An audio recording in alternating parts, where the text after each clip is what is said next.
Hello दोस्तों, the best academy YouTube channel में आपका दिल खोलकर स्वागत है। आज का क्लास एसएससी जीडी 2024 महत्वपूर्ण एग्जाम में जो प्रश्न पूछे जाएंगे दोस्तों, उन्हीं प्रश्नों को लेकर आया है। आज का क्लास मैथ का प्रैक्टिस सेट नंबर नेक्स्ट होगा दोस्तों, यानी आज का जो क्लास आप लोग को देखने को मिलेगा सेम ऐसा ही प्रश्न उस पेपर में छपेगा जैसा कि हम लेकर आए हैं। तो आइए दोस्तों, आज का सेशन देर न करते हुए चला जाए आज के पहले प्रश्न पर। तो आज का पहला प्रश्न है आपकी स्क्रीन पर, 4 के पावर 61 प्लस 4 के पावर 62 प्लस 4 के पावर 63 प्लस 4 के पावर 64 से विभाजित है। ऑप्शन दिया है सब। जब भी ऐसी सवाल आ जाए दोस्तों पेपर में, तो आपको बस थोड़ा सा दिमाग लगा देना है कि इसमें जो सबसे छोटी घात होगी वही आपको कॉमन कर लेना है। तो सबसे छोटी घात आपकी 61 है और वह कॉमन करेंगे, तो यहाँ पे 1 बच जाएगा, यहाँ पे 4 के पावर 1 बचेगा, और यहाँ पे 4 के पावर 2 बच जाएगा, और यहाँ पे 4 के पावर 3 बच जाएगा। यहां हो जाएगा 4 पावर 61, तो 1 हो जाएगा, 4 हो जाएगा, 16 हो जाएगा, और इसको हल करेंगे तो 64 होगा आपका। 4 पावर 61, 64, 84, 4 84 और 1 85। अब आप देखेंगे दोस्तों कि जो ऑप्शन पहला 3 दिया है, क्या 4 में या 85 में भाग चली जाएगी? तो नहीं जाएगी, तो पहला ऑप्शन रॉन्ग हो गया। दूसरा ऑप्शन रोके रहिए, 11 से भाग करेंगे तो ना तो 85 कटेगा ना तो 4 कटेगा।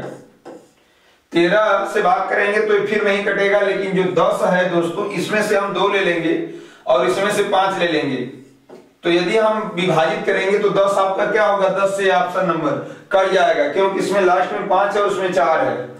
तो ऑप्शन नंबर हो जाएगा दोस्तों बी। इस सवाल का कुछ हुआ नहीं है, बस आप ऐसे सवालों में सबसे छोटी घात कॉमन कर लीजिएगा, जितना बचेगा उसे तोड़कर जोड़कर ऑप्शन से भाग करिएगा, आपका आंसर हो जाएगा। नेक्स्ट देखिएगा दूसरा प्रश्न। अगला प्रश्न दे रखा है दोस्तों, विभाजन की प्रक्रिया में भाजक भागफल का 3 गुना और शेषफल का 6 गुना है।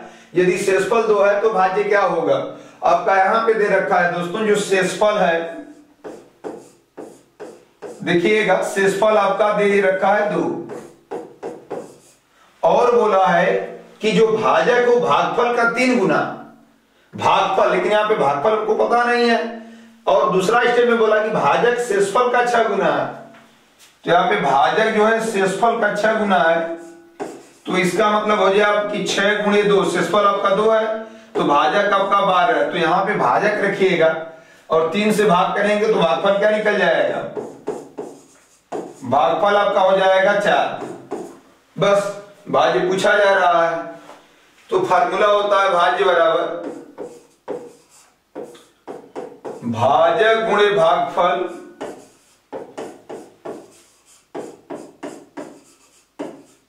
प्लस शेषफल। इसी फार्मूले से दोस्तों हम लगा लेंगे। भाजक आपका दिया है 12, भागफल आपका 4 है, प्लस शेषफल 2 है, तो 12 चौक 48 2 50 आपका आंसर होगा। तो इस प्रकार से ऑप्शन नंबर हो जाएगा दोस्तों ए। कि ये कुछ नहीं है, यहाँ पे शेषफल दिया था 2, लिखे हैं दोस्तों, यहाँ भाजक भागफल का 3 गुना, लेकिन वास्तव में इस सवाल में भागफल हमें क्लियर नहीं पता था, लेकिन कह रहा है कि और भाजक जो उस शेषफल का 6 गुना, तो शेषफल यहाँ पे 2 है, 2 गुणे 6 करेंगे तो आपका भाजक 12 होगा, और भागफल यहाँ भाजक 12 रखेंगे और 3 से भाग करेंगे तो 4, और इस फार्मूले में रख देंगे, आपका आंसर आ जाएगा। नेक्स्ट देखिएगा प्रश्न संख्या 3 ए आपकी स्क्रीन पर। 3 के पावर 41 प्लस 7 के पावर 82 हमेशा विभाजित है। ऑप्शन ए सब दे रखा। तो यहां पे आप क्या करेंगे कि यहां पे लग रहा है कि जो घात 41 है इसी का घात 2 गुना किया है, तो यहां पे दोस्तों लिख लेंगे 3 पावर 41, और इसे हम लिख सकते हैं 7 का स्क्वायर अब पूरे की पावर 41, तो हमारा गुणा करेंगे तो 82 हो जाएगा। 3 के पावर 41 प्लस यहां 7 के पावर 2 का मतलब स्क्वायर का मतलब 49 हो जाएगा, इसके पावर 41। देखिएगा जब आपकी घात बराबर हो तो नीचे आप जोड़ कर देख लीजिए, तो 49 धन 3 जोड़ लेंगे तो आपका 52। कोई ऑप्शन में 52 से कटने योग्य होगा तो आपका वही आंसर होगा। यहाँ पे दोस्तों दिया सी, तो आपका आंसर हो जाएगा सी। नेक्स्ट देखिएगा प्रश्न संख्या 4 ये रहा आपकी स्क्रीन पर। इसमें दोस्तों दिया 7 की पावर 95 माइनस 3 की पावर 58 में इकाई का अंक होगा। ये ऑप्शन है। कभी भी इकाई का अंक हो तो आपको 4 से भाग करना होता है दोस्तों, जब घात बड़ी हो तो यहाँ पे 4 से भाग करेंगे तो यहाँ 92 कट जाएगा, 3 बचेगा केवल। और यहां भाग करेंगे तो आपका 56 कट जाएगा, 2 बचेगा। इसको तोड़ेंगे 343 और इसे तोड़ेंगे 9, 3 में से तो 9 जाएगा नहीं, इसलिए हासिल ले लेंगे इसका। करिए आपका 13 में से 9 जाएगा 4, इकाई का अंक हो जाएगा ऑप्शन नंबर सी दोस्तों।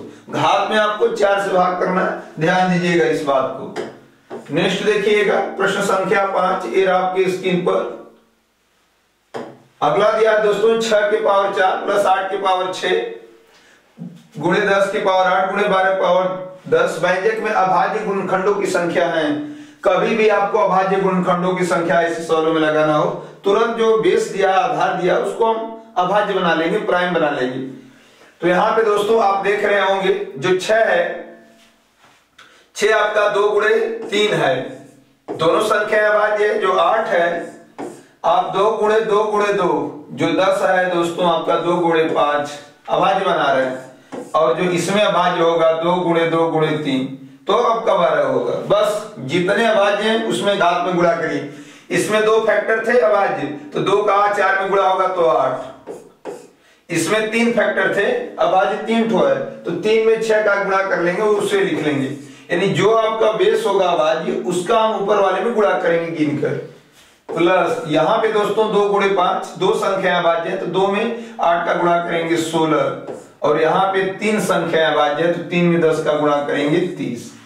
अब देखिएगा आपका हो जाएगा 16 8 24 प्लस 18 प्लस 30, 8 4 12 को 2, 4 1 5 2 6 हो जाएगा दोस्तों। 8 4 12 को 2, हाथ में 1 और 3, 4 4 1 5 2 7, 72 होगा। इस प्रकार से ऑप्शन दोस्तों हो जाएगा सी। किया कुछ नहीं गया है, बस नीचे का बेस हम उसको अभाज्य बनाकर ऊपर वाले घात में गुणा कर देंगे और उसको जोड़ लेंगे घातों को, वो हमारा अभाज्य गुणनखंड होंगे।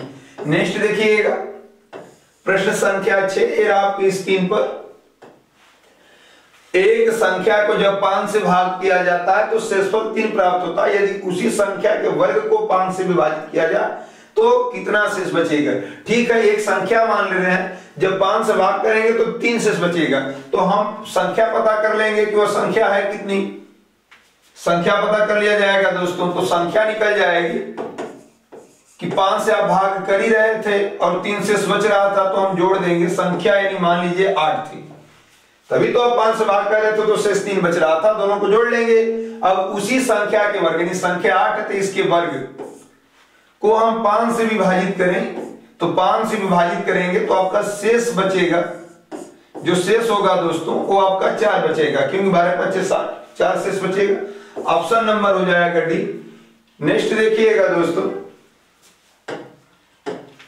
अगला प्रश्न दे रखा है, सीमा ने एक नाव खरीदी जिसकी लागत उसे 3200 रुपया पड़ी और उसका अंकित मूल्य 4000 रुपया था, उनको कितनी छूट मिली। ऑप्शन ए सब है, तो अंकित मूल्य 4000 रुपया आप देख रहे हैं और 3200 में वो खरीद कर लाई है, तो आप बस घटा देंगे, कितना छूट मिलेगा, 10 में से 2 जाएगा 800 छूट मिलेगी, यानी ऑप्शन नंबर हो जाएगा दोस्तों डी। यदि छूट प्रतिशत निकालना हो तो 800 घटा में अंकित मूल्य नीचे 4000 और गुणे हम 100 करते, लेकिन यहाँ पे केवल छूट निकालना है। नेक्स्ट देखिएगा दोस्तों अगला प्रश्न दे रखा है, उस ढक्कन वाले बेलनाकार पात्र का कुल पृष्ठीय क्षेत्रफल सेमी स्क्वायर में ज्ञात करें जिसका आधार व्यास k सेमी और ऊंचाई k/2 सेमी है। यहाँ पे बेलनाकार है दोस्तों, तो बेलनाकार हमें पता होना चाहिए कि यह बेलना है, यह आपका बेलन है, तो यहां पे दिया है कि उसका कुल पृष्ठीय क्षेत्रफल क्या होगा। तो कुल पृष्ठीय क्षेत्रफल एक देखिएगा, ये वक्र पृष्ठ होता, तो वक्र पृष्ठ का जो सूत्र होगा दोस्तों वो होता है 2 पाई RH बेलन का, और इसमें नीचे एक वृत्त जुड़ा होता है और एक ऊपर वृत्त जुड़ा होता है, तो जाकर संपूर्ण बेलन बनता है। तो इसमें 2 वृत्त जुड़े हैं तो 2 पाई R स्क्वायर, इसमें से कॉमन करेंगे तो 2 पाई R कॉमन होगा, H प्लस R बचेगा। अब जैसे कहा जा रहा है वैसे आप कर देना है। आपका आधार का व्यास k सेमी है तो पूरा व्यास k सेमी है, आपका व्यास k सेमी है तो आपकी त्रिज्या जो निकलेगी दोस्तों, त्रिज्या जो निकलेगी वो आपकी आधी होगी, k/2 होगी। और यहां पे दिया ऊंचाई भी दे रखा है दोस्तों, ऊंचाई आपकी k/2 है, ऊंचाई k/2 है। बस सवाल लग गई तो हो जाएगा 2 पाई, r का मान आप देख रहे हैं त्रिज्या k/2 और यहाँ पे h का मान k/2 प्लस r का भी मान k/2 जोड़ेंगे तो ये 2 से 2 कट जाएगा, पाई के यहां जोड़ेंगे, नीचे का r समान है k/2 इंटू k, मल्टीप्लाई करेंगे दोस्तों k स्क्वायर, आगे तो पाई है, पाई k स्क्वायर। तो इस प्रकार से ऑप्शन दोस्तों हो जाएगा डी। देखिएगा कुछ किया तो नहीं गया है, उस ढक्कन वाले बेलनाकार हम पहले बेलन बनाए हैं, उसका कुल पृष्ठीय क्षेत्रफल ज्ञात कीजिए सेमी स्क्वायर में, जिसका आधार व्यास k सेमी। तो व्यास दिया तो व्यास हमेशा त्रिज्या का 2 गुना होता है, तो हम त्रिज्या निकालेंगे तो व्यास का आधा हो जाएगा, ऊंचाई k/2 है और इसी फार्मूले पे आप रख देंगे, आपका आंसर मिल जाएगा। नेक्स्ट देखिएगा दोस्तों प्रश्न संख्या 9, ये रहा आपकी स्क्रीन पर दिया संख्याओं 24, 30, 12, 18, 20, 10, 40, x का औसत 25 हो तो x का मान ज्ञात कीजिए। औसत बराबर एक छोटा सा फार्मूला हमको पता है दोस्तों, औसत बराबर कुल संख्याओं का योग, कुल संख्याओं का योग बटा में कुल संख्या। इस फार्मूले को आप लोग याद रखिएगा, कुल संख्या, यहां से हमारा मान निकल जाएगा दोस्तों।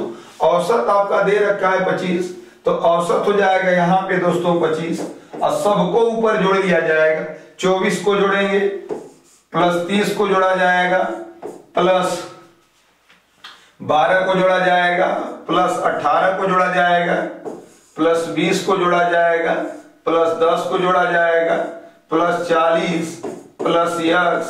अब संख्या पता करेंगे कि संख्या वास्तव में है कितनी। तो संख्या आपकी देखा जाएगा दोस्तों, गिना जाएगा 3, 3, 6, 2, 8 संख्या है तो 8 से गुणा करेंगे तो इस साइड हो जाएगा आपका 200, बराबर जोड़ेंगे तो अब जोड़ेंगे दोस्तों 40, 10, 50, 20, 70, 70 और 30, 100, 130 और 24, 154 अब प्लस x। यहां घटाएंगे 10 में से 4 जाएगा 6, 9 में से 5 जाएगा 4, x बराबर 46। ऑप्शन नंबर हो जाएगा दोस्तों ए। यदि कुल संख्याओं को हम जोड़े हैं बटा में कुल संख्या और औसत रखे थे, मल्टीप्लाई कर दिए। नेक्स्ट देखिएगा दोस्तों प्रश्न संख्या 10, ए रहा आपकी स्क्रीन पर, यहां पे दे रखा यदि किसी देश की जनसंख्या में पहले 8% की वृद्धि होती है और दूसरे वर्ष 10% की कमी होती है और तीसरे वर्ष में फिर 6% की वृद्धि होती है, यदि वर्तमान जनसंख्या 6 करोड़ हो तो 3 वर्ष बाद जनसंख्या कितनी होगी। ठीक है, हमें वर्तमान जनसंख्या कंफर्म पता है दोस्तों 6 करोड़ है, 6 पे 7 शून्य लिख लेंगे, इकाई, दहाई, सैकड़ा, हजार, 10,000, लाख, 10 लाख, करोड़, 6 पे 7 शून्य का मतलब 6 करोड़ और कह रहा है पहले वर्ष 8% वृद्धि। ठीक है, तो आपका हो जाएगा 108 बटा में 100 और दूसरे वर्ष बता रहा है 10% की कमी हुई है तो आप इस बार 100 में से 10 कम कर देंगे तो 90 बटा 100 और तीसरे वर्ष जो दोस्तों फिर वृद्धि हुई है 6% की तो आपका हो जाएगा 100 जोड़ में 6 जोड़ लेंगे 106 बाई 100, 6 शून्य से 6 शून्य आपका कट जाएगा, 6 शून्य से 6 शून्य कटा देंगे। अब यहाँ पे आपका 60 होगा और यहाँ पे 90 और यहाँ पे दोस्तों गुणा करने का तरीका, यहाँ पे 8 में 6 का कर देंगे 48 और 108 है और 106 है तो उसमें किसी एक में 100 से 6 ज्यादा है चाहे 8 ज्यादा है और एक में जोड़ लेंगे, 108 में हम 6 जोड़ ले रहे हैं क्योंकि 6 से ज्यादा है तो आपका हो जाएगा गुणा 114। इस तरह आप गुणा कर लेंगे। अब आपका हो जाएगा दोस्तों 60, 9 का मल्टीप्लाई करेंगे तो 1 0 लिख लेंगे, 9 8 72 को 2 हाथ में 7, 9 चौका 36, 7 43 को 3 हाथ में 4, 9 चौका 36, 4 40 को 0, 4, 9 एकम 9 4, 13 को 3, 9 एकम 9 1 10। अब मल्टीप्लाई किया जाएगा दोस्तों, तो डबल जीरो आप देख ही रहे हैं, 119 का 119 का 6 गुना के 12 को 2, 6 3 18 1 19, 6 3 18, 6 एकम 6। तो यहाँ पे 6,18,19,200 आंसर होगा दोस्तों। थोड़ा सा ऑप्शन इसमें कर लीजिएगा, एक इसमें छूट गया है 6 करोड़, 6,18,19,200 और ऑप्शन नंबर हो जाएगा दोस्तों सी।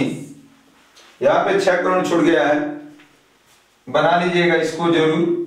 यहाँ पे हो जाएगा आपका 6,18,19,200 आपका आंसर होगा।